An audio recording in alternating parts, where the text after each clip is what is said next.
Linda came through the arrivals gate at 6 a.m. pulling her suitcase, handbag on her shoulder, mind already running through the week ahead. She wasn't expecting the scream. "Linda!" The name tore through Incheon International Airport like something had broken loose. Heads turned, trolleys stopped. A security guard took one step forward and then looked at the 6 men in black standing at attention near the arrivals barrier. John Estate security, unmistakable to anyone who knew what to look for, and decided immediately against it. Leah Jeon was running, not walking, not the composed, dignified movement of the girl who had crossed a gala floor in a white dress with gold buttons and whispered 5 words to a stranger. Running, full speed, coat flying, hair escaping its braids, school bag bouncing violently on her back, completely indifferent to the entire airport watching her.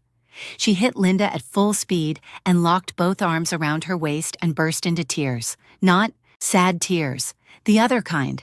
The kind that have been sitting in a child's chest for 10 days waiting for the one person who makes them safe to finally walk through that door. John Siwan stood 5 meters behind his daughter, hands in his pockets, watching, and for the first time since Linda Perro had walked out of his estate, John Siwan exhaled. If you're sitting there wondering how a little girl who once crossed an entire gala floor to sit next to a stranger is now falling apart in the middle of Incheon International Airport, you're exactly where you need to be. If you haven't seen part 1 yet, stop right here. The link is in the description.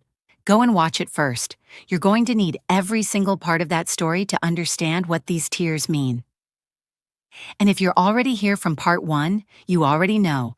Drop a comment and tell us, does Siwon deserve Linda after everything she did for him? Subscribe if you haven't, because what happens next, nobody is ready for. Linda stopped walking the moment she heard her name, the rolling suitcase handle still in her hand, the arrivals hall noise still happening around her, and Leah Jeon running toward her like the distance between them was personal. She barely had time to brace before Leah hit her with full speed. Both arms locked around Linda's waist, face buried, and then, to the considerable surprise of everyone in the immediate vicinity including Linda, Leah Jeon, the most composed 8-year-old on the Korean peninsula, started crying. Not quietly, not with any of her usual extraordinary restraint, just crying, full and unguarded and completely without apology. "You came," Leah said into Linda's coat. "You actually came." "I said I would," Linda said softly, arms wrapped around her, chin resting on top of her head. "I know, but—" A hiccup. "You said 4 weeks, and then you said 10 days, and I kept thinking, what if she changes her mind? What if something happens? What if—" "Leah, what if she decides Lagos is better and she just stays there and—" "Leah." Leah looked up, eyes wet, nose red. The picture of someone who had been holding that in for 10 days and had simply run out of room for it the moment Linda walked through the arrivals gate. "I'm here," Linda said, simply. "I'm right here." Leah stared at her for a moment, then she buried her face back in Linda's coat and held on. Linda looked up over Leah's head. Siwan was standing 5 meters away. He had clearly been standing there since before Leah ran, which meant he had watched his daughter sprint across an international airport arrivals hall and said nothing, done nothing, let her go. He was in a dark coat, hands in his pockets, and he was looking at Linda with an expression that had abandoned composure so completely she almost didn't recognize his face at first. Not surprise exactly, something past surprise, something that had moved through surprise and landed. Somewhere much quieter and much more permanent. She had come 10 days early. He was looking at her like he understood exactly what that meant and was deciding what to do with the weight of it. Linda held his gaze over Leah's head. Neither of them spoke. Neither of them needed to yet. Leah finally surfaced, wiped her face with her sleeve with zero self-consciousness, looked up at Linda with those eyes that were already reassembling their usual composure, piece by piece, now that the crisis of uncertainty was over. "I told Mrs. O you were coming," Leah said. "She made your room ready, and she made doenjang jjigae because I told her you liked it, even though you've never had it, but I think you will." "You told Mrs. O I like something I've never eaten," Linda said. "I was confident on your behalf," Leah said. Linda looked at Siwan. He was looking at Leah with that quiet, wrecked expression she had seen on his face at the first airport, the one that said fatherhood had undone him, in ways nothing else ever had. Then he looked back at Linda. He crossed the distance between them slowly. No rush. The way he moved through every space, like it had already agreed to accommodate him. He stopped in front of her. This close. Arrivals hall noise all around them. Trolleys and announcements and reunions happening in every direction. He looked at her for a moment. 10 days, he said quietly. The flight had availability, Linda said. Something moved through his face. Small, warm, gone almost before it arrived. Of course it did, he said. He reached out and took her suitcase from her hand. Not asking, just taking it, like it was already decided that she wasn't carrying it. He turned toward the exit and said simply, "Come." Leah immediately took Linda's hand. Linda looked at the back of this man carrying her suitcase through Seoul Incheon Airport at 6 a.m., like it was the most natural thing he had ever done, and felt something settle in her chest that she didn't have an immediate word for. She let Leah pull her forward. The estate felt different in a way Linda couldn't immediately name when they arrived. Same gates, same gardens, same architecture that communicated power without trying, but something in it had shifted. Some quality of the air inside those walls that felt less like a place she had worked in, and more like a place that recognized her. Mrs. O received her at the door with the expression of someone who had been informed of this arrival by an 8-year-old and had chosen to simply adapt. "Miss Perro," she said, with something that on anyone else's face would have been warmth. "Mrs. O," Linda said, "I hear there's doenjang jjigae." Something flickered in the housekeeper's eyes. "Miss Leah was very specific about your preferences," she said carefully. "I've never had it," Linda said. Mrs. O looked at Leah. Leah looked at the ceiling. She had it for breakfast. It was extraordinary. She told Leah this, and Leah received the information with the satisfaction of someone whose confidence had been entirely justified and who wanted that noted for the record. Siwan watched this exchange from across the breakfast table with his coffee and said nothing. But twice Linda looked up and found him watching them with that expression she had learned to read, the one that lived underneath everything else. Quiet, private, the expression of a man watching something he had stopped believing was possible and finding it sitting at his breakfast table on a Wednesday morning. The first day was easy, warm. Leah had an itinerary. It was not 12 pages this time, only 9, which she presented as evidence of personal growth and restraint. It involved the Han River, a specific bingsu place that Leah had researched extensively, and a bookshop in Insadong that Linda had mentioned once on a video call, and apparently Leah had filed under essential. They went, all 3 of them. No security visible, though Linda understood. It was there, no formality, just Leah walking between them, pointing at things and explaining Seoul to Linda with the authority of a child who had decided this city needed a personal guide and she was the most qualified candidate. Once she took both their hands simultaneously, Linda on the left, Siwan on the right, and swung between them for approximately 4 steps, before deciding she was too old for that and releasing them both with dignity. Linda looked at Siwan over Leah's head. He looked back. Neither of them mentioned that their hands had stayed close together after Leah let go. At one point, Leah stopped in front of a street food stall and turned to Siwan with her hand out. He produced money without breaking stride or looking down, the automatic practiced gesture of a father who had learned that resistance was inefficient. Linda watched this and pressed her lips together. "You do that without thinking," she said to him quietly while Leah negotiated at the stall with the focus of a seasoned businesswoman. "She trained me early," he said. Something in his voice, dry, almost amused, that Linda was still getting used to. John Siwon had a sense of humor. It was subtle and infrequent, and absolutely devastating when it appeared. "She trained you," Linda said. "Thoroughly," he confirmed. Linda laughed. He watched her laugh and looked away. At the bingsu place, Leah sat across from them and ate with great concentration and kept her eyes on her dessert with a focus that was so deliberate it was suspicious. Linda watched her pretend to be absorbed in her shaved ice and felt a laugh building that she kept very carefully contained. "You chose a 2-person table," Linda said. "It was available," Leah said to her bingsu. "There were 4-person tables." "This one had a better view," Leah said. "Of what?" Linda asked. Leah looked up briefly, gestured vaguely at the window, looked back down. Linda glanced at Siwan beside her, understood with sudden clarity that this entire itinerary had been engineered. The Han River, the bookshop, the bingsu place with its small tables that required people to sit very close together. Siwan said nothing, but his shoulder was against Linda's in the small space, and he made no movement to create distance, and Linda decided she was not going to address this out loud, because some things were better left exactly where they were. She looked at Leah again. Leah looked at her bingsu. "You're not subtle," Linda told her. "I don't know what you mean," Leah said to her bingsu. Siwan said nothing, but the corner of his mouth moved. Linda caught it. He didn't try to hide it. She was still thinking about that almost smile that evening when he found her in the sitting room and sat beside her and said quietly, without preamble, without making it larger than it needed to be, "I have a medical appointment Thursday morning." Linda looked at him. "You don't need to come," he said. She looked at him for a moment longer. "Okay," she said. She came anyway. The clinic was private, the kind of private that didn't have a sign outside and required a specific contact to even know it existed. The doctor, a small, precise Korean man who spoke with the careful economy of someone who understood that his patients were not accustomed to being given bad news, reviewed the results with Siwan while Linda sat in the chair beside him and said nothing.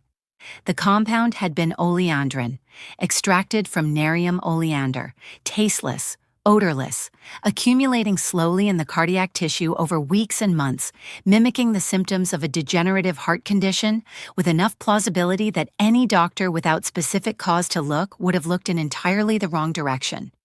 At 4 months of exposure, the damage was present but not irreversible. The doctor used the word fortunate twice. Both times Siwan said nothing and Linda looked at the wall. Fortunate. She thought about an 8-year-old. At a gala watching a woman refill a cup. She thought about a loose tile behind the East Garden bench. She thought about 3 weeks of careful, patient documentation. Fortunate didn't cover it. "The cardiac tissue will recover fully with the treatment protocol," the doctor said. 6 months, no significant lasting damage provided the protocol is followed? "It will be followed," Siwan said. They drove back to the estate in silence. Not uncomfortable silence, the kind that has too much in it to begin anywhere. At some point, Linda said quietly, "You knew it was serious." "Yes," he said. "When did you know?" "When I read the lab results," he said. "I understood what the compound was. I looked it up that night." "And you didn't say anything?" "There was nothing to say," he said. "It was already handled." Linda looked at his profile, at this man who had sat with a medical reality that would have dismantled most people and had filed it underhandled and moved forward. "Siwan," she said. "I'm fine, Linda," he said, quietly, meaning it. "I'm going to be fine." She looked at him for another moment, then she looked back at the road. "You're going to follow the protocol," she said. "I said I would." "I'm going to make sure of it," she said. A pause. Something moved through his face. "I know," he said, and the way he said it, like the idea of someone making sure of him was something he was still getting used to and finding unexpectedly everything, said more than anything else he could have added. She made sure of it. Every day, without fuss, without making it heavy. She simply paid attention in the way she paid attention to everything, completely, quietly, without announcing it. He noticed. He always noticed. The goodbyes started on day 8. Not the actual goodbye. Her flight was the following morning, but the evening before had its own particular texture that Linda was beginning to recognize. The way dinner got quieter, the way Leah ate everything on her plate with great concentration, the way the hours after dinner had a weight to them that the hours before didn't. Leah found reasons to be in whatever room Linda was in. Not obviously, not clingingly, just present, appearing in doorways, sitting nearby with a book she wasn't reading, asking questions that weren't really questions. Linda was folding clothes into her suitcase when Leah appeared in the doorway of the room. She looked at the open suitcase, said nothing, came in and sat on the edge of the chair in the corner, picked up a book from the side table, opened it, did not read it. Linda continued folding. "You can talk to me," she said quietly. "I'm reading," Leah said. "You're holding it upside down," Linda said. A pause. Leah turned the book the right way, said nothing. Linda set down what she was folding, sat on the edge of the bed facing her. Leah. Leah looked up. Those eyes, still ancient, still perceptive, but right now just tired. The tiredness of a child who had been doing something hard for a long time and hadn't told anyone how hard it actually was. How many times have you done this? Linda asked gently. Sit somewhere the night before I leave and pretend to read? Leah considered lying, decided against it. Every time, she said quietly. Every time, Linda repeated. It's the only thing that helps, Leah said, simply. Being near you, even if you're leaving tomorrow, being near you now helps. Linda sat with that for a moment, with the weight of what it cost this child to say that out loud. Leah, who kept her feelings behind glass. Leah, who had carried her father's life in her small chest for months before handing it to a stranger. Come here, Linda said. Leah put the book down and came and sat beside her on the bed. Linda put her arm around her. Leah leaned in, that honest, unself-conscious lean that she only did when she had run out of the energy required to be composed. They sat like that for a while. Then she said, very quietly and very fast, like if she didn't say it quickly, she wouldn't say it at all. Please don't leave my dad. Linda looked down at her. Because I've been worrying, Leah said. Her voice cracked slightly on the last word. She looked furious about it. For a long time, and it's very tiring. Her chin wobbled. She pointed at her own chin. This is not happening, she informed it. It wobbled again. Leah's bottom lip was doing something she was clearly furious about. Her small hand curled into a fist in her lap. I'm not crying, she said immediately. I know, Linda said. I'm not, Leah said again, more firmly, directed mostly at her own face. Then she made a sound, small, involuntary, the sound of someone who has been holding something in a very small space for a very long time and has finally run out of room. She was crying, not the airport crying, not the happy, unguarded kind. This was quieter, private, the kind that has no performance in it because there is nobody left to perform for.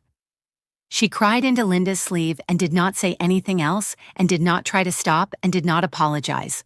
Linda said nothing, just held her tighter and tighter still, until Leah's breathing evened out, until her fist slowly uncurled, until the small body beside her released, slowly, incrementally, the weight it had been carrying since the last goodbye. At some point, Leah wiped her face with her sleeve. Once, quickly.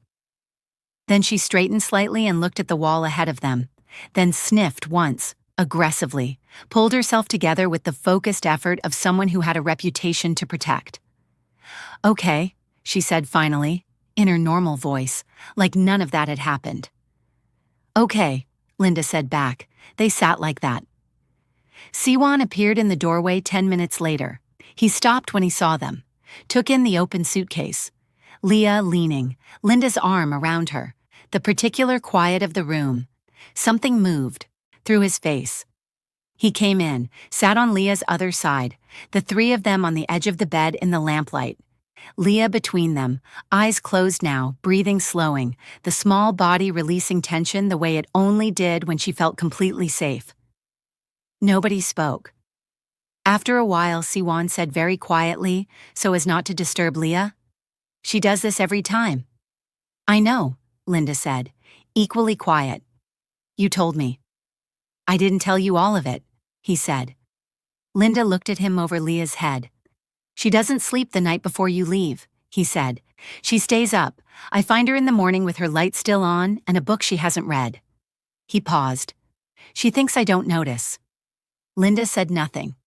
"She stopped eating properly the last time," he said. "The trip that ran 6 weeks. She ate, but not—" He stopped. His jaw tightened slightly. "Not the way she usually does. She does it quietly so nobody makes a fuss, so nobody feels guilty." He looked at Leah's sleeping face. "She's 8 years old now and she's managing everyone else's feelings about her own pain." The room was very quiet. "She learned that somewhere," Linda said carefully. Siwan looked at her. He understood what she meant. He didn't deflect it. "Yes," he said. "She did." He looked back at Leah. I don't know how to fix it, he said. And the way he said it, low and honest and stripped of everything, was the most vulnerable she had ever heard him. I can fix most things. I have spent my entire life being the person who fixes things, and I cannot fix the fact that my daughter cries herself to sleep the night after you leave and wakes up and acts like everything is fine. His voice dropped further. I cannot fix it because I am not the one who can fix it. You are, and you're on a plane to Nigeria. Linda sat with that. Siwan, I'm not saying it to make you feel guilty, he said. I'm saying it because you should know. All of it, not just the parts that are easy to say. Linda looked at Leah sleeping between them, at this child who had started everything, who had whispered 5 words at a gala and changed 3 lives without fully understanding yet that that was what she had done. I'll be back in 3 weeks, Linda said. Siwan looked at her. You said that last time. I came back in 3 weeks last time. Yes, he said. And she was fine for 2 of them, and then the counting started again? He exhaled slowly. I'm not asking you to stop coming and going, Linda. I'm asking you to... He stopped. His hands were loose in his lap, but she could see the effort in them, the deliberateness of keeping them still. I'm asking you to tell me that this ends somewhere, that there is a version of this where she stops counting days. He looked at her directly. Where I stop counting days. The lamplight was very quiet around them. Where does it end for you? She said softly. He held her gaze. Here, he said, simply. It ends here, with you here. That's the only ending I want. Give me time, she said. I've been giving you time, he said. Not unkindly, just honestly. I will keep giving you time. I just needed you to know that I'm not... He paused. I'm not waiting without wanting. I want you to know that. Every day that you're not here, I know exactly how many days it's been. I know exactly how many days until you come back. I know the flight times. I know the time difference. I know all of it, because I have made it my business to know all of it. A pause. That's where I am. I need you to know where I am. Leah stirred slightly between them, resettled. Her hand found Linda's in her sleep and held it. Linda looked down at their hands, at this child holding on even unconsciously, even in sleep, even when she didn't know she was doing it. I know where you are, Linda said quietly. Siwan looked at their joined hands too, then at Linda. Then come back sooner than 3 weeks, he said. Linda looked at him. 2.5, she said. Something shifted in his face, small, warm. 2.5, he accepted. If you're still watching, you already know this story has you. Drop a comment right now and tell us, whose heart broke more in that bedroom? Leah's or Siwan's? Because Leah just told a grown woman not to leave her father, and Siwan just told that same woman he counts every single day she is not there. Subscribe if you haven't, and let's get back to Lagos. She came back in 2.5 weeks, then 5 weeks after that, then 3 again, then a stretch of 6 that nearly broke everyone including Cynthia, who had been managing Lagos operations alone and had opinions about it that she expressed at considerable volume and length. 7 months of this, Seoul to Lagos, Lagos to Seoul, the pattern establishing itself with the inevitability of something that had decided it was permanent before anyone had officially agreed to it. The estate started keeping things for her, a drawer in the guest room, a coffee preference that Mrs. O implemented without being asked, a spot at the breakfast table that nobody sat in when she wasn't there. The goodbyes were getting harder. Leah stopped pretending she was fine with them somewhere around month 4. She would sit at dinner the evening before with her chin up and her composure intact and eat everything on her plate and say normal things in a normal voice, and then at some point in the evening, she would simply find Linda and stay near her. Not clinging, not crying, just near. Siwan watched this every time, said less every time. It was month 5 when Cynthia called from Seoul, not Lagos, Seoul. I'm in Korea, she announced. Linda looked at her phone. I know you're in Korea. You said you were going for the sourcing meeting. I'm staying an extra week, Cynthia said. The fabric supplier wants to do a full range review and I decided to let them. Cynthia. I also decided, Cynthia continued, that you need some time alone in Lagos without me hovering. You've been going back and forth for 5 months and you need to just Be in your city for a moment, without me calling every hour. You call every 2 hours, Linda said. I'm growing, Cynthia said. Goodbye, Linda. She hung up. Linda looked at her phone for a moment, then at her apartment, at the fabric samples on the dining table, and the gold pieces laid out for assessment, and the window she always kept slightly open because she had grown up needing to hear the city to sleep. She was alone, properly alone, for the first time in months. It lasted exactly 48 hours. She was in the kitchen on a Wednesday morning making tea when her phone rang. Unknown Lagos number. She frowned, picked up. Miss Perro. A professional male voice. I'm calling from Sheraton Lagos Hotel. We have a guest who has asked us to contact you. A Mr. Gion. Linda put her mug down very slowly. He checked in last night, the concierge continued pleasantly. He asked us to let you know he was here. He said, and I'm quoting directly, that he didn't want to simply appear at your door because that would be alarming.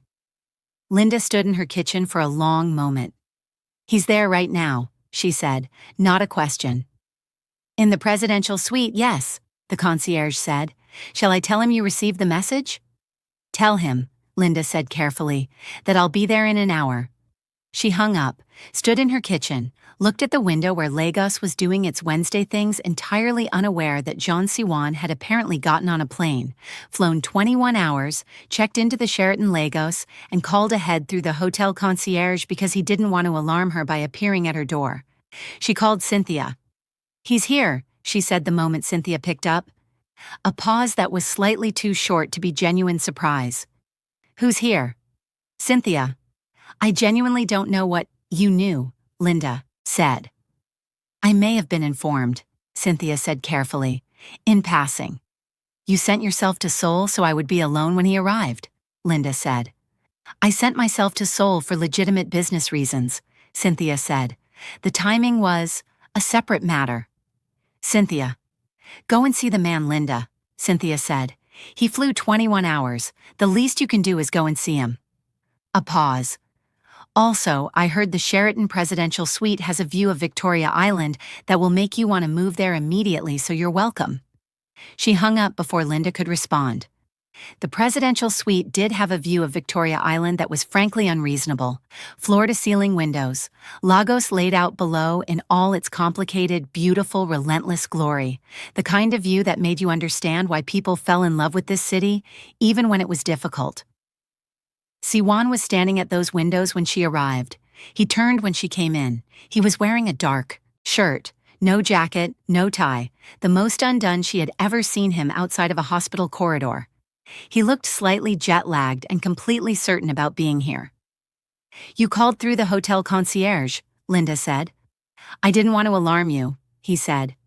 You flew 21 hours, she said. Yes. To Lagos. Yes. Without telling me. I wanted to surprise you, he said. Simply, like this was a completely reasonable thing that required no further explanation. How long have you been planning this? She said. 3 weeks, he said. 3 weeks, she repeated. I contacted a travel agent, he said. I wanted to do it properly. I read about Lagos. I have a list. He said this last part with such complete seriousness that Linda had to look at the ceiling for a moment. I want to understand your city, he said, the way you understood Seoul. I want to stand in it. Linda looked at him for a long moment. At the list he had, an actual list, she had no doubt, probably organized by location with notes, and the jet-lagged certainty and the 21 hours he had spent in the air to stand in her city because she had once stood in his. You have a list, she said. Yes, he said, of places in Lagos. Yes. Can I see it? He produced his phone. She looked at the list. It was organized by area. There were notes. One entry said, Jollof rice. Cynthia said this is non-negotiable, and Linda had to put the phone down and breathe for a moment. Cynthia gave you notes, she said. She was very thorough, he said. Of course she was, Linda said. His phone rang at 9 p.m. that evening. He looked at the screen. Something moved through his face. A very specific expression that Linda had not seen before. The expression of a man who knew exactly what was coming and was preparing himself. Leah. He picked up. You left me, she said. No greeting, no hello, no how was your flight. Just that, delivered with the flat precision of a judge reading a verdict. I'm on a business trip, Siwan said. A business trip, Leah repeated. Yes. To Nigeria. Yes. A pause so long he checked if the call had dropped. What kind of business? She said. Surveying, he said. Market research. Linda, sitting across from him eating jollof rice, stopped chewing. Another pause. You, Leah said slowly, are doing market research. Yes, Siwan said. In Lagos. Yes, by yourself. Siwan glanced at Linda. Linda had put her fork down and was looking at the ceiling with the expression of someone trying very hard not to exist in this moment. Yes, Siwan said. The silence that followed had texture. It had weight. It was the silence of an 8-year-old who had been lied to by someone who should have known better and was now deciding exactly how much rope to give him. Okay, Leah said finally. Siwan's shoulders dropped approximately 3 centimeters with relief. I want a report, Leah said. The shoulders went back up. A report, he repeated, of the market that you researched with findings and photographs. A pause. Detailed photographs of the market research. Leah, I also want jollof rice, she said, from Lagos. Not the kind Mrs. O makes, real Lagos party jollof. Cynthia said there's a difference and that the difference is significant and that anyone who disagrees has never had real jollof. I'll bring jollof rice, he said. Thank you, Leah said pleasantly. Good night, tell Linda I said hello. The line went dead. Siwan sat holding his phone. Linda picked her fork back up, very carefully, not looking at him. She knew, she said. From the beginning, he said, she let you have the lie. She let me have the lie, he confirmed. He set the phone down, stared at it. She wants a report. With findings, Linda said, and photographs. Detailed photographs, Linda said, of the market research. Siwan said nothing. You're going to have to write a fake market research report, Linda said, for your 8-year-old daughter. I'm going to have to write something that resembles one, he said, detailed enough that she accepts it without technically being able to call it a lie. She's 8, Linda said. She's Leah, he said. Like that explained everything, because it did. Linda looked at him, the most feared man in Seoul, sitting in a Lagos presidential suite at 9 p.m., calculating the minimum acceptable content of a fake market research document that would satisfy an 8-year-old's demand for accountability. She put her fork down and laughed until the jollof rice went cold. He stayed for 4 days. Linda showed him Lagos the way Lagos deserved to be shown, not as a tourist, but as a city that had to be felt. She took him to the market in Balogun, where the noise and color and commerce happened at a volume that left no room for anything except presence. She watched him move through it, composed as always, taking everything in with that complete attention, occasionally stopping to look at something specific with the focused interest of a man who was filing things properly. At one point, a trader grabbed his arm enthusiastically trying to sell him fabric. Siwan looked at the hand on his arm. The trader, who had been doing this for 30 years and had excellent instincts, released the arm immediately and redirected his enthusiasm toward the fabric itself, which he presented with renewed energy. Siwan bought 3 meters of it. Linda didn't ask why. She suspected it was for Leah. It was for Leah. She took him to a buka, a local Nigerian restaurant, plastic chairs, no pretension, the kind of food that required no ambiance because it was the ambiance. She watched Siwan sit in a plastic chair in a Lagos buka in his dark shirt and eat jollof rice and bowl with the focused appreciation of someone who understood immediately what Cynthia had meant about the difference being significant. He ate everything, ordered more, said very little, the highest possible compliment.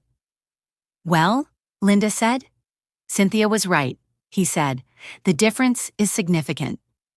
Linda laughed. He watched her laugh with that expression that never quite became a smile in public but was always close. On the 3rd evening, they sat on her apartment balcony with the sounds of Lagos rising around them.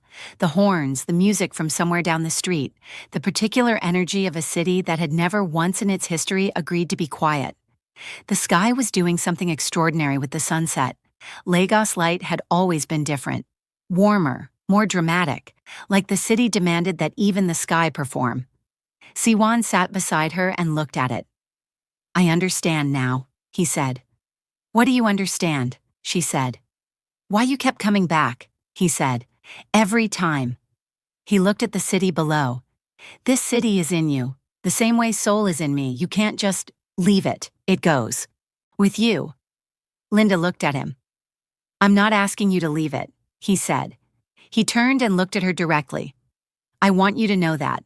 I'm asking you to expand, not abandon." He held her gaze. "Lagos and Seoul, both. We can make both work." Linda sat with that for a moment, with the particular sound of her city around her and this man beside her who had flown 21 hours with a list and a concierge call and 3 meters of fabric for his daughter, and was now sitting on her balcony telling her she didn't have to choose.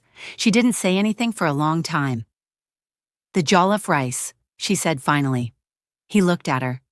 "Did you like it?" she asked. A pause, something in his face. Understanding that she wasn't talking about the rice. "Yes," he said quietly. "Very much."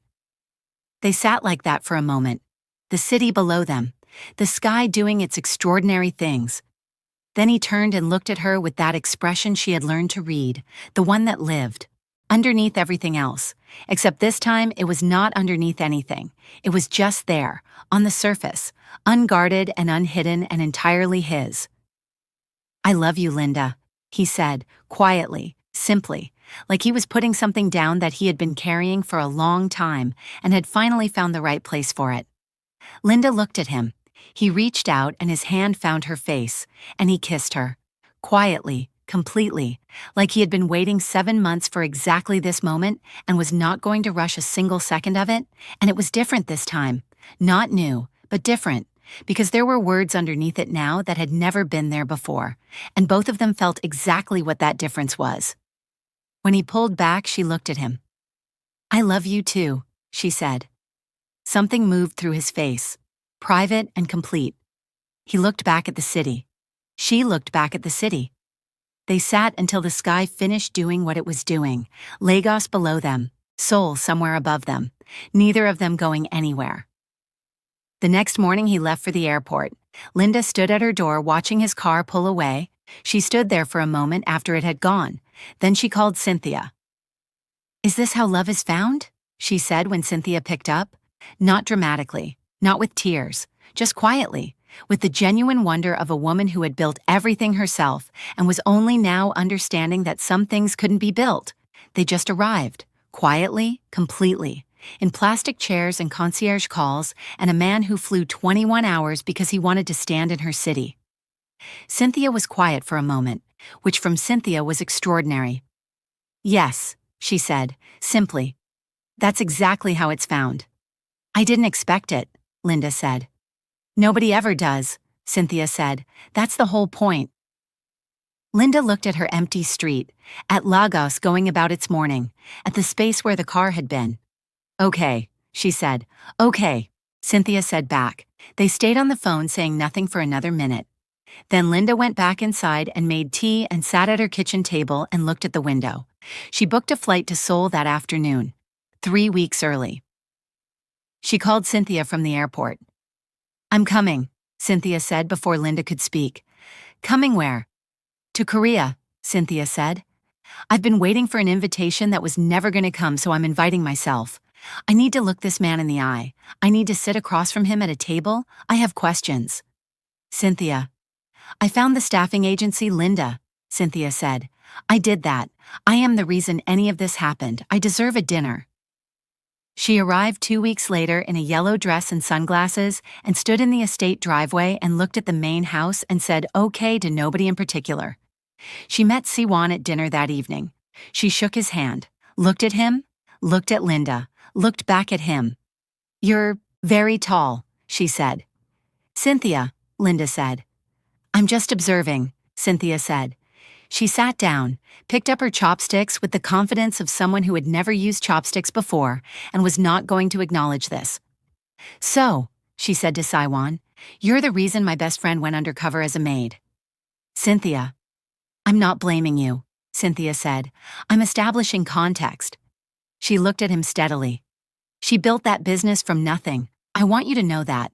From nothing. In a city that doesn't make it easy. She did that. I know, Siwan said, quietly, meaning it. Cynthia looked at him for a long moment, the kind of look that was actually a comprehensive background check conducted entirely through eye contact. Okay, she said finally. She picked up her chopsticks again, looked at them, put them down and picked up a fork. Okay, I accept you. Cynthia, Linda said. He needed to know that, Cynthia said. It's important information. Leah, sitting across the table, looked at Cynthia with the expression of someone who had just met their favorite person. I like her, she said to Linda. I know you do, Linda said. She says exactly what she thinks, Leah said approvingly. Where do you think I learned it? Linda said. Cynthia pointed at Linda. That's true. You're welcome. She looked at Leah. You must be the one who started all of this. Leah straightened slightly. I sat next to her at a gala, she said, with considerable dignity. You changed this woman's entire life, Cynthia said. Leah considered this. Yes, she said simply. I did. Siwan looked at his daughter with that quiet, wrecked expression. Linda caught it. Cynthia caught Linda catching it. Cynthia said nothing for once and just picked up her fork and smiled at her plate. Until the evening before Linda's departure in month 6, when Leah had fallen asleep early, exhausted from a school trip, and it was just the two of them in the main sitting room. And the quiet was the particular kind that had been building for weeks and finally had enough weight to land. This isn't working, Siwan said. Linda looked at him. The coming and going, he said. It isn't working, not for Leah. A pause. Not for me. Siwan. I'm not asking you to give anything up, he said. Carefully, like he had thought about exactly how to say this. Your business, your life. I'm not asking you to abandon any of it. I'm asking you to move it. He held her gaze. Seoul has a market for what you do. Gold, accessories. I have contacts that would take me one phone call. One. It's not that simple.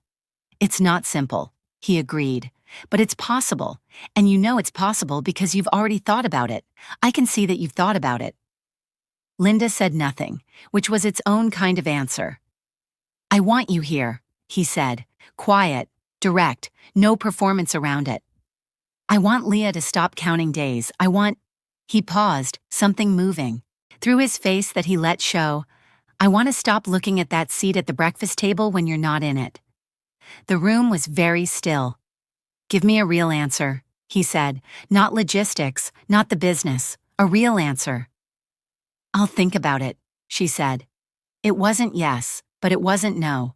And John Siwon, a man who did not wait well by his own admission, looked at her and accepted it with a patience that cost him considerably. 3 weeks, he said. 3 weeks, she confirmed. He nodded once. She left the next morning. She thought about it the entire flight home. She thought about it the week after that, too. And the week after that. She thought about it over her morning coffee and in the middle of client meetings and at night when Lagos was loud outside her window and Seoul felt very far away and also somehow not far enough. She thought about it so thoroughly and so consistently that Cynthia looked at her across their office one afternoon and said, "Whatever it is, just decide already. You're making me tired." Linda said nothing. She hadn't decided yet. Then came Wednesday. She found out on a Wednesday. Not in Seoul, in Lagos. Alone in her bathroom at 7 a.m. with the kind of silence around her that happens when the world hasn't caught up yet with something that has already changed everything. She sat on the edge of the bathtub for a long time. She thought about 7 months of coming and going. She thought about a conversation in a sitting room that she had said she would think about. She thought about a breakfast table with a seat nobody sat in. She thought about Leah. She looked at the test in her hand. Then she picked up her phone, looked at his name, put the phone down, picked it up again, put it down, stood up, walked to the window, looked at Lagos doing its morning things entirely unaware that Linda Perot's life had just made a decision for her that she had been circling for 7 months. She almost called Cynthia. She didn't. This one needed to go to Seoul first. That was the only thing she was certain of. She booked a flight for the following morning. She didn't tell him she was coming, but the gate recognized her, and 30 seconds later, not a staff member, not Mrs. O, not anyone he could have sent in his place. Siwon opened his own front door, which meant he had been told she was at the gate, which meant the security system had flagged her arrival, which meant approximately 30 seconds had passed between the gate opening and Siwon appearing at his own front door in a way that suggested he had not been sitting calmly in his study. He looked at her suitcase, at her face. For a moment, neither of them said anything. He had clearly been running, not literally, but the composed, unhurried man she knew was slightly less composed than usual, slightly less unhurried, like 30 seconds had not quite been enough time to reassemble everything. "You didn't call," he said. "I needed to say something in person," she said. Something shifted in his expression immediately. She watched him read her face the way he read everything, quickly, thoroughly, finding things she hadn't consciously put there. His eyes moved over her and she watched him arrive somewhere close to the truth before she had said a single word. He stepped back from the door. She came inside. They stood in the entrance hall, the estate quiet around them. Leah was at school. Mrs. O was somewhere in the east wing, just the two of them in the particular silence of a house holding its breath. Linda set her suitcase down, looked at him. "I'm pregnant," she said. The silence that followed had no panic in it, no scrambling, no performance of shock. Siwon went very still, that complete, total stillness that she knew now was not emptiness, but the opposite. A man containing something too large to let out all at once. He looked at her. She watched his face, and there, underneath the stillness, rising through it slowly like something that had been waiting for permission, was the thing she had not been certain she would find. Relief. Quiet. Profound. The relief of a man who had wanted something so badly, he hadn't let himself say it out loud and had just been handed it without asking. He crossed the room, slowly, stopped in front of her, looked at her face for a long moment, reading it, finding what was there, finding what wasn't. "Are you scared?" he said quietly. "Yes," she said. "Of the baby?" "Of all of it," she said. He nodded slowly, then, "Are you staying?"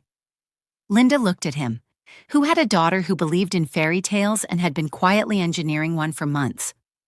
"I think the baby has made that decision for me," she said. "I'm not asking about the baby," he said. "I'm asking about you." The room was very quiet. "Yes," she said. "I'm staying." Something moved through his face, complete and unguarded and entirely private. The expression of a man in the precise moment that something he had stopped believing in became real. He reached out and took her hand, held it, said nothing. They stood like that in the entrance hall of the Siwon estate, while Seoul moved outside the walls, and somewhere across the city, a little girl was sitting in a classroom completely unaware that her fairy tale had just decided to stay. The next morning, Linda came downstairs to find Mrs. O standing at the kitchen window with the expression of a woman who had seen many things in this estate and was currently processing one more. Linda followed her gaze. Siwon was in the pool, not standing beside it, not supervising something near it, in it, swimming, actual laps, back and forth with the focused commitment of a man who had decided this was happening and had no further notes. Linda stood beside Mrs. O and looked at this for a moment. "Has he done this before?" she asked. "No," Mrs. O said, very carefully. "Ever?" "Not once," Mrs. O said, "in 6 years." They watched him complete another lap. "He came down at 6 this morning," Mrs. O said, in the tone of someone filing a report. "In swimming shorts." A pause. "I didn't know he owned swimming shorts." Linda pressed her lips together very firmly. She went and stood at the edge of the pool. Siwan completed his lap and surfaced and looked up at her. Water, hair, the composed expression somewhat undermined by the overall situation. "You're swimming," Linda said. "Yes," he said, "at 6 in the morning." "Yes," he said again. Like this was a completely normal development that required no further explanation. "Why?" Linda said. He looked up at her from the water, and for the first time since she had known him, since the gala and the estate and the midnight calls and 7 months of her going and going again, John Siwan smiled. Not the small barely there thing, not the private corner of the mouth, movement, a real one, open and unhurried and entirely unbothered. "Because I want to," he said, and pushed off the wall and kept swimming. Linda stood at the edge of the pool and looked at him. This man, this composed, controlled, closed door of a man who had spent 7 months being patient and careful and waiting, was in a pool at 6 a.m. doing laps because he wanted to, because something in him had finally completely exhaled, because he had won, and he knew it, and he was going to swim about it if he felt like it, and nobody, including Linda Perro, was going to say a single thing about it. She turned and walked back to the kitchen. Mrs. O handed her coffee without a word. "Thank you, Mrs. O," Linda managed. "Of course," Mrs. O said, looking straight ahead, professionally. "He was also in the pool yesterday evening," she added. Linda looked at her. "He has been swimming," Mrs. O said carefully, "since the day you arrived." Linda took her coffee, sat down, looked at the pool, through the window where Siwan was completing another lap with great dedication. His assistant came to him that same morning with a schedule that was, by any reasonable measure, non-negotiable. 3 meetings with associates who had been waiting, 2 calls with overseas contacts, 1 sit-down that had been rescheduled twice already and could not be rescheduled a 3rd time without significant consequences. Siwan looked at the schedule, looked at Linda across the room, sitting on the sofa with her feet up, going through business correspondence on her laptop with the focused ease of someone who had not reorganized her entire life and was not making a fuss about it.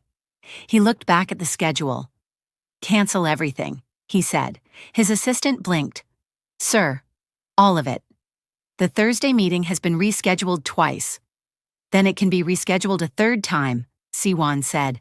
"Cancel everything for the next 2 weeks." His assistant stood very still, processing. "Should I give a reason?" "Yes," Siwan said. "Tell them I have something more important." The assistant left. Siwan crossed the room and sat beside Linda on the sofa. She looked up from her laptop. "Did you just cancel your meetings?" she asked. "Yes," he said. "All of them." "Yes." "Siwan, those meetings will happen later," he said, opening his own phone, completely relaxed. "Or they won't. Either outcome is acceptable." Linda stared at him.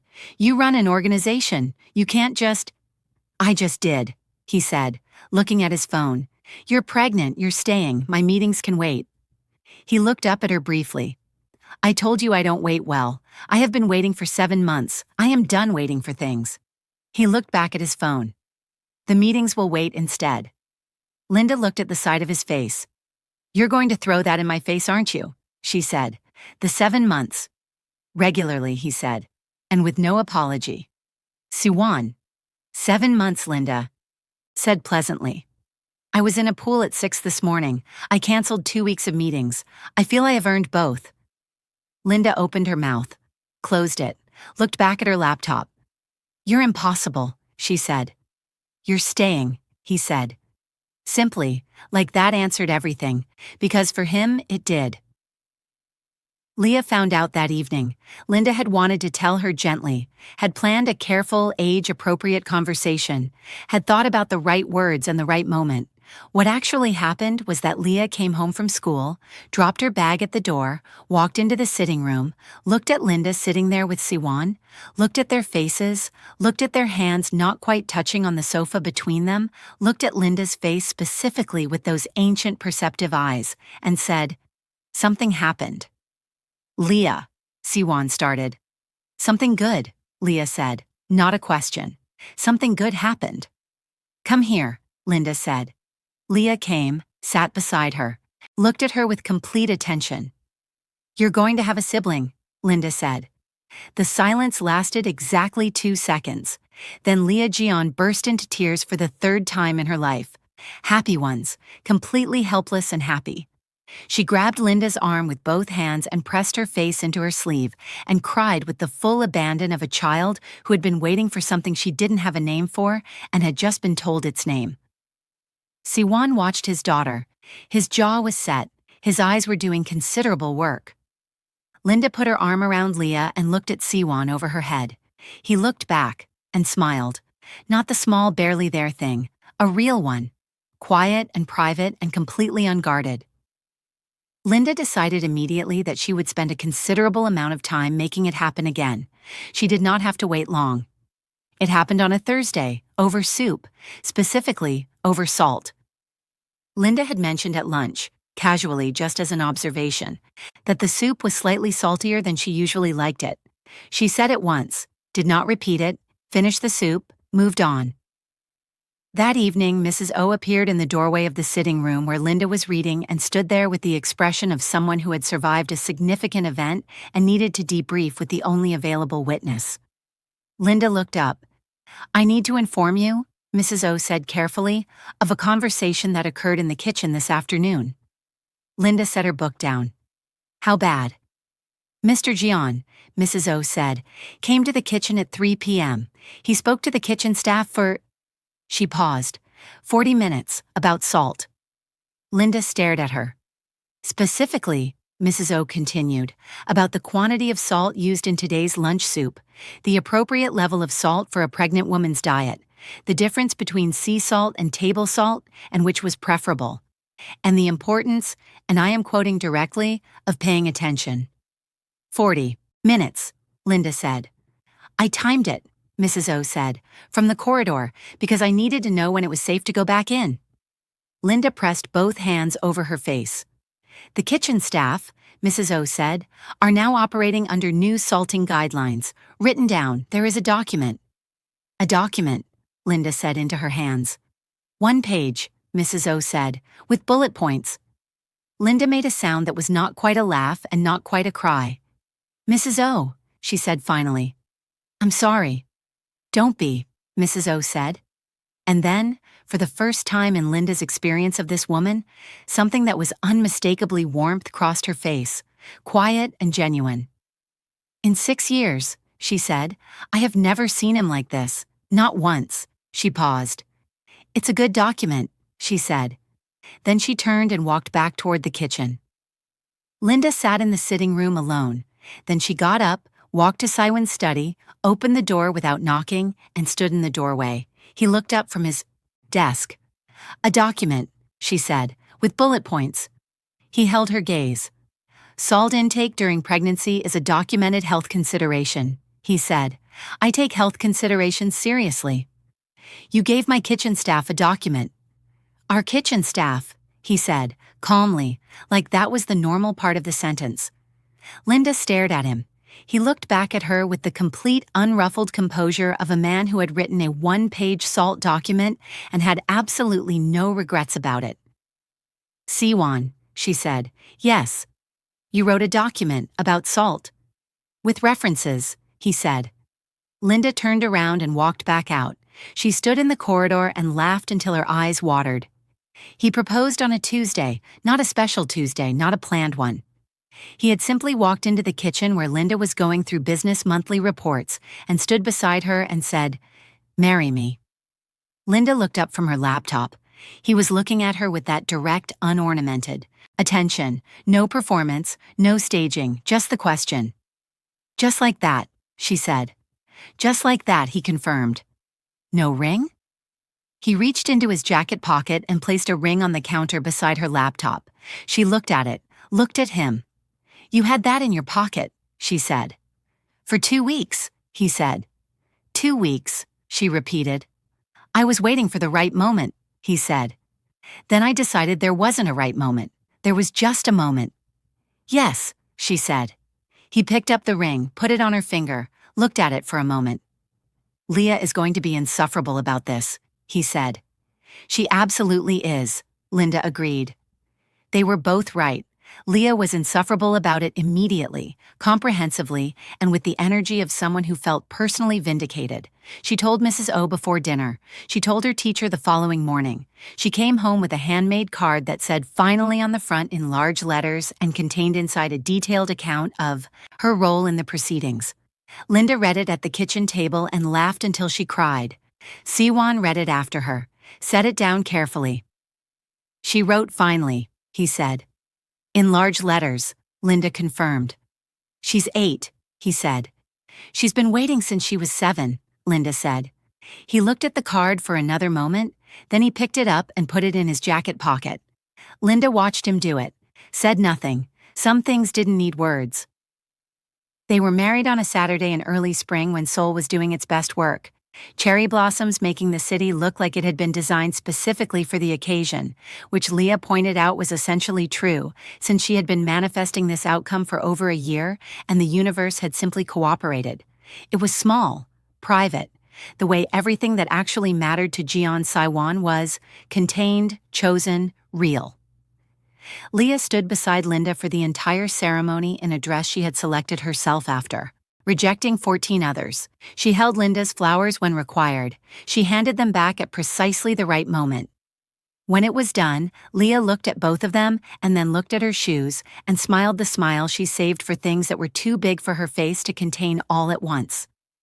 Cynthia cried, loudly without embarrassment. She was the only one who did, and she felt this was entirely appropriate. Afterwards, in the quiet of the reception, glasses of champagne and cherry blossoms, and the particular warmth of a small room full of people who had chosen to be there, Linda found Cynthia by the window dabbing her eyes with the focused dignity of someone who had cried considerably and was not going to discuss it. "You cried more than me," Linda said. "I was moved," Cynthia said, with great composure. "Cynthia, you were the one who told me not to go. You called me a crazy person. You said I was going to die in a Seoul Mafia estate. I was concerned for your safety. You cried through the entire ceremony," Linda said. "I didn't cry once. I was the one who went on the mission and you were the one against it, and somehow you cried more than me at my own wedding." Cynthia straightened, smoothed her dress. "I cry when I am proud," she said with enormous dignity. "It is a completely different kind of crying." "You were loudly proud," Linda said. "The occasion warranted it," Cynthia said. Linda looked at her best friend, at this woman who had found the staffing agency under extreme protest and with a running commentary of grievances that had lasted 45 minutes and had somehow ended up crying at the wedding she had tried to prevent the circumstances of. She put her arm around her. Cynthia leaned in immediately. "I'm really happy for you," Cynthia said quietly, the comedy gone, just that, plain and genuine. "I know," Linda said. "He's a good man," Cynthia said. "Tall, but good." "He is," Linda said. They stood by the window in the cherry blossom light and said nothing else for a while. Their son was born on a Thursday, Siwon. Leah's suggestion, offered one evening at dinner with the casualness of someone who had been thinking about it considerably longer than she let on. He arrived with the particular chaos that births arrive in, and Siwan, who had faced things that would make most men disappear, stood in that hospital room and was undone by something that weighed less than 4 kilograms. He held his son for the first time with the careful, absolute focus of a man handling something precious. Linda watched his face from the bed. Leah stood beside him on her toes trying to see. He crouched down without being asked so she could look properly. She looked at her brother for a long time. Then she looked at Linda, then at Siwan. "Our family is bigger now," she said. "Yes," Siwan said, quietly. "I made this happen," Leah said. "Leah," Linda started. "I sat next to her at the gala," Leah said, simply, factually. "None of this happens if I don't sit next to her at the gala." Siwan looked at his daughter, at his son in his arms, at his wife in the bed. "You're right," he said. "You did." Leah nodded, satisfied. She reached out one careful finger and touched Jiwon's hand. His fingers closed around hers with the instinctive grip of someone who had just arrived and was already holding on. Leah went very still. Then very quietly she said, "Hi, I'm your sister. I've been waiting for you." Linda pressed her hand over her mouth. Siwan looked at the ceiling for a moment. Time moves the way it does when life is finally going in the right direction, quickly, warmly, and without the weight it used to carry. Their life settled into itself. The business grew. Linda's gold and accessories found their soul footing. Mrs. O developed a relationship with Linda that was never warm exactly, but was deeply respectful, which from Mrs. O was essentially the same thing. Leah turned 9, then 9, 10. She remained the most composed, perceptive, strategically gifted child in any room she entered. She also remained completely unable to maintain her composure around Siwon, who she loved with a ferocity entirely disproportionate to his size. She read to him, she explained things to him. She sat beside his crib in the evening sometimes just to be near him, the way she had once sat beside Linda on a sofa the night before a departure, because proximity was its own kind of language, and Leah had always spoken it fluently. Cynthia flew in twice a year and walked through the showroom with the expression of someone who was proud and would be telling the story for the rest of her life. One evening, Jiwon asleep, Leah reading in her room, Siwan somewhere in his study, Linda sat in the kitchen with Cynthia over 2 cups of tea and the comfortable quiet of a friendship that had survived undercover maid missions and 21-hour flights and weddings cried through loudly. Linda looked at her tea for a long moment. "I asked you something once," she said, standing at my door in Lagos watching his car leave. Cynthia looked at her. "I remember." "I want to ask it again," Linda said, "but it's different this time." She looked up. "Is this how love is found?" Not dramatically, not with any of the weight the question could have carried a year ago.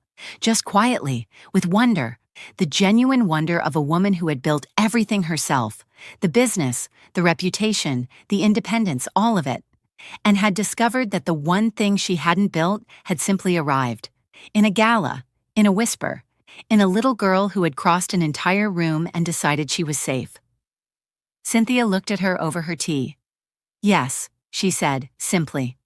"That's exactly how it's found, when you're not looking, when you're minding your business in a corner with a drink." Linda smiled. "I wasn't even supposed to be at that gala," she said. "I know," Cynthia said. "I found the invitation." "You changed my life," Linda said. Cynthia pointed at her. "I want that in writing." Linda laughed. Cynthia smiled at her tea. Outside the kitchen window, Seoul moved through its evening. Inside the estate, everything was exactly where it was supposed to be. Or almost everything.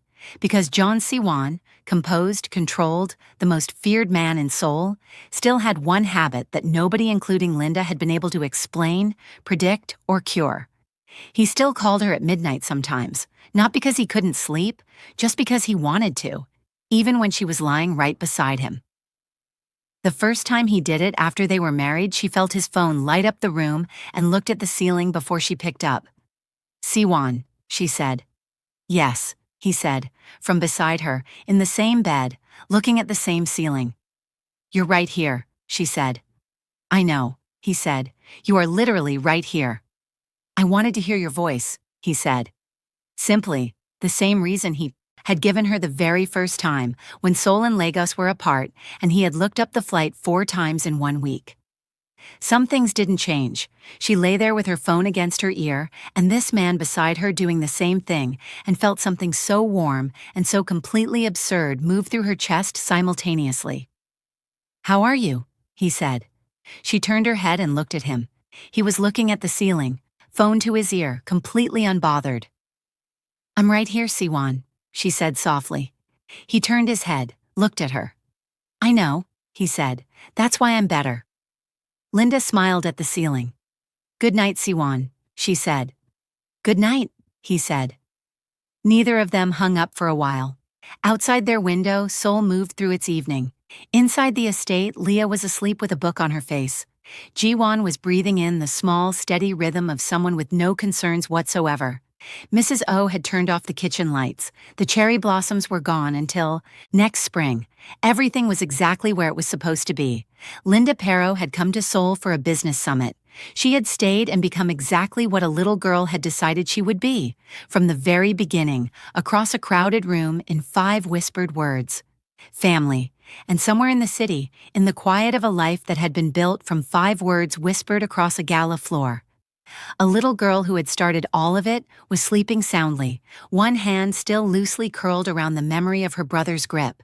She had known from the very beginning that the woman in the corner was the one and could be trusted with all of them. She had been right. She was always right. And that is the story of how one little girl, 1 gala, and 5 words saved her father and changed everything. If this story moved you, If Leah made you smile, if Siwan made you feel something, if Linda made you believe in showing up for people who aren't asking you to, share this with someone who needs it today. And if you've been here from the beginning, thank you. You already know what to do. Subscribe, because we have more stories where this one came from. And trust us, they're waiting for you.